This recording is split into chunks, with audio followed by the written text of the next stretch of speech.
Good morning, everyone. This is Mighty Stream. Today is September the 2nd. I'm going to do your spiritual principle a day in a meditation. I'm brought to you by Hope Through Navigation, and this is our Hood Recovery Services. I hope that you're having a beautiful morning. Let's go ahead and get into our meditation. If you need to reach me, feel free to do so at recoveryofhope21@gmail.com. Okay, let's see what we have here. It is entitled Untangling Life's Knots with the Serenity Prayer. The Serenity Prayer is a tool we use again and again in our recovery. Considering what we can change and what we cannot becomes increasingly powerful. And that's taken from the Living Clean, Chapter 2, Connection to the World Around Us.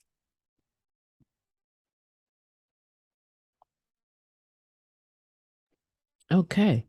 The simple binary offered in the Serenity Prayer, sorting between what we can and cannot change, provided quite a bit of relief to many of us as newcomers, especially when our minds were racing.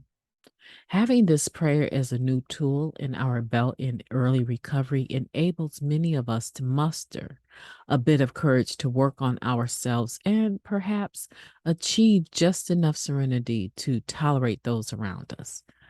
Over time, we realize there is more depth in the serenity prayer than we might see at first glance.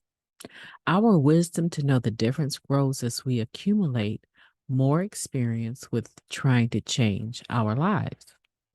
Inserting me into the serenity prayer, as in the courage to change the things I can, me, might remind us to stay focused on ourselves. But many of us soon encounter traits that are not so easily changed. They told me, I only have to change one thing, and that's everything, a member wrote. I had these visions as a newcomer of changing my diet, getting fit, folding my laundry as soon as it dries, achieving enlightenment, and all that. It didn't take long before I wasn't feeling very much serenity. I wasn't feeling very much serenity at all. I had to adjust my expectations. In our lives, if our lives were all knotted up when we first got here, we aren't likely to get it all untangled right away. Talking to other addicts helps us better see what knots we can loosen now and what parts of the thread we need to accept, at least for the moment, while we work on what's right in front of us. Sometimes the knot gets tighter, which can be a vexing part of the process. As our basic text mentions, we learn that we are growing when we make new mistakes instead of repeating old ones. As we draw on recovery experience, our own and what others share with us, our wisdom grows. Serenity and courage are likely to follow. The wisdom to know the difference evolves as I do. When I say the serenity prayer, I will try to connect with the principles behind it. Let's go ahead and take a moment of silence, followed by the we version of the serenity prayer now, please. Thank you.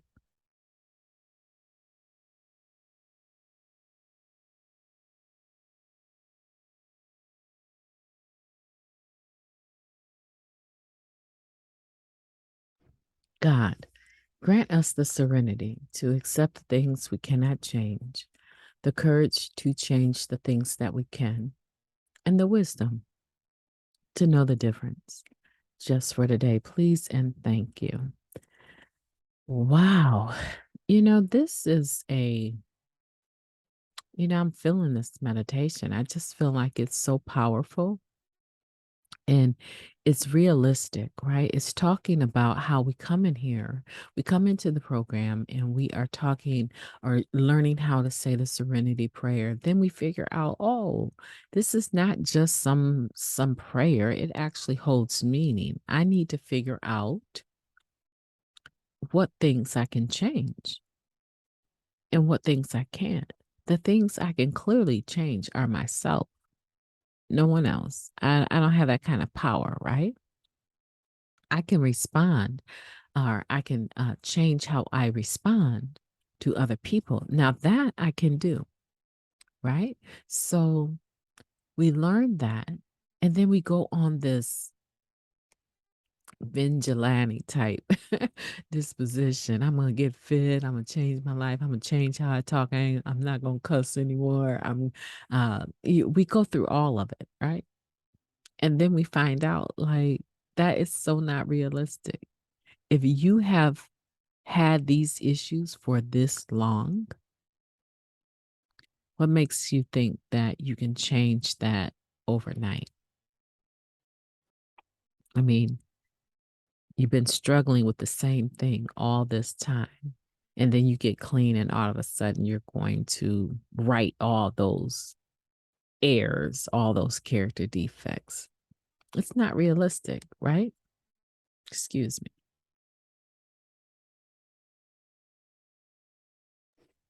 It's not realistic to think that you would be able to do that. And so the wisdom to know the difference now becomes a much larger part of the Serenity Prayer for us to understand. The wisdom to know the difference between what you can change and what you cannot change and what you need to accept. Sometimes is that you can't change everything all at once. Listen to me. Let me break this further down. Okay. We say here that you need to change one thing and that's everything. That is not entirely true.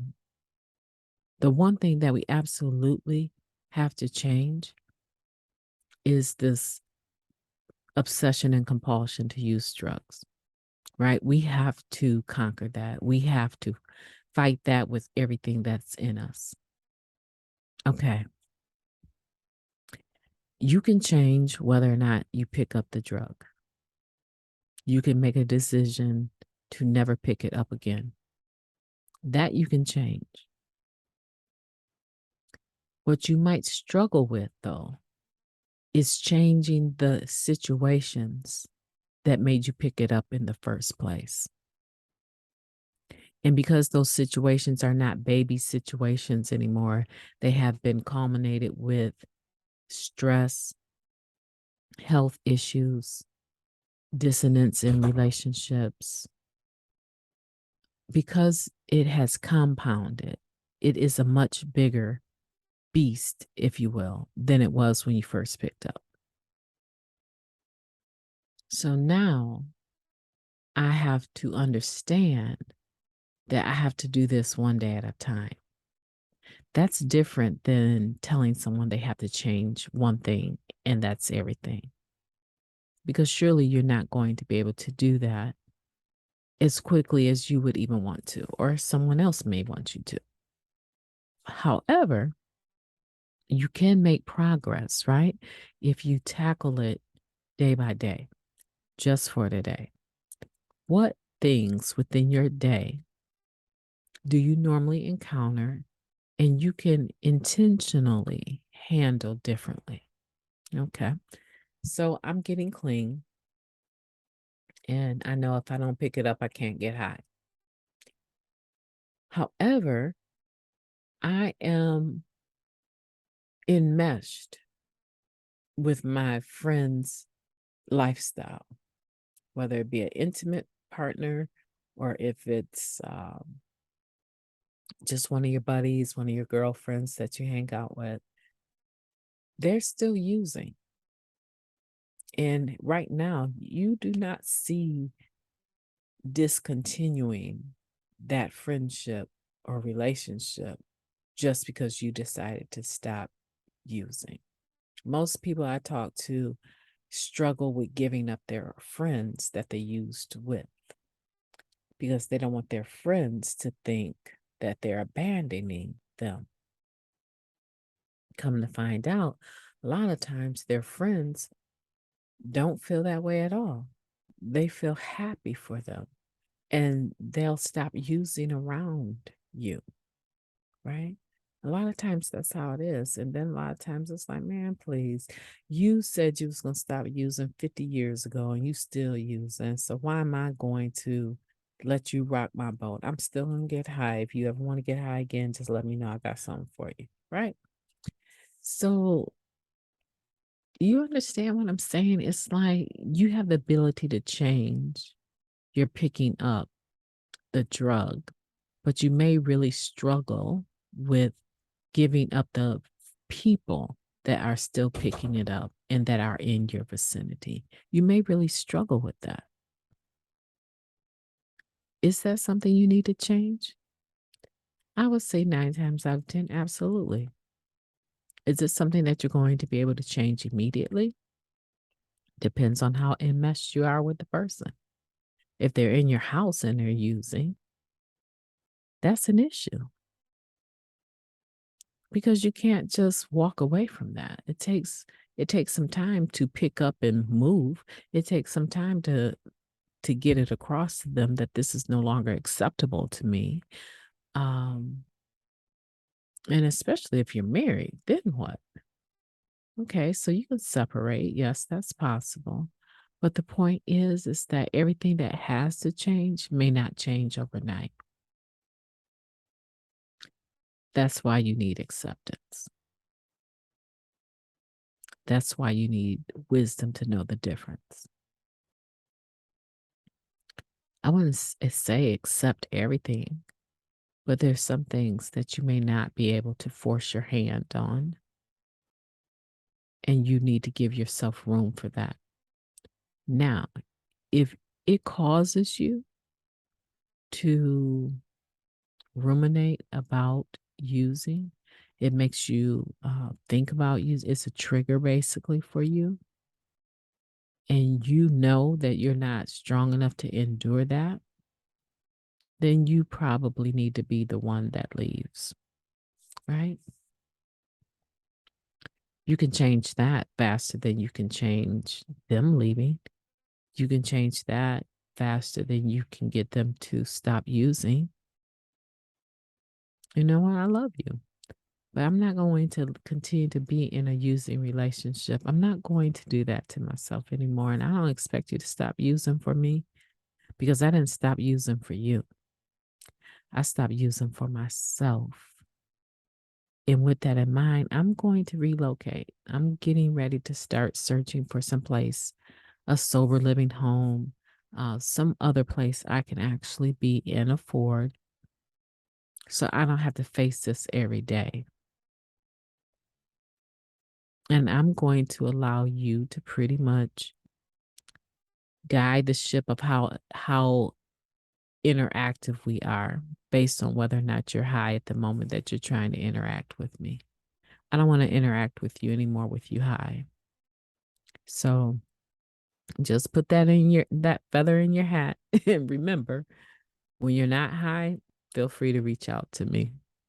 But if you're planning on getting high, you're high at that moment, do me a favor and just don't even reach out because I don't need that right now. I'm trying to get my life back together. Right? It'd be a very selfish person, and most of us are very selfish when we're using that would say, you know what? Forget that. I don't want nothing to do with you. I'm gonna get high. I'm gonna continue to get high regardless to our friendship because you'll be back to getting high again soon anyway. You don't need people like that in your life. You don't, and so when you are untangling these knots in your life with the Serenity Prayer, you're pulling this, like a shoestring that gets a knot in it. You know how sometimes you try to use a bobby pin, but sometimes it's just quicker to use your teeth to pull that little tight spot out. When you're untangling life's knots, the way that you untangle them, this is the last nugget I'm going to give you, and then we're going to finish, okay? When you're untangling these knots in your life, sometimes you need a very sharp point to be able to wiggle it into that knot and pull it apart. Sometimes you need something a little bit thinner. Sometimes you need something that has the inertia force, right, is strong, like your teeth. Like not only can you grab it, but you can pull it harder, right? I know you've experienced trying to get a knot out, especially with your children's shoes, right? Seem like they're always getting knots.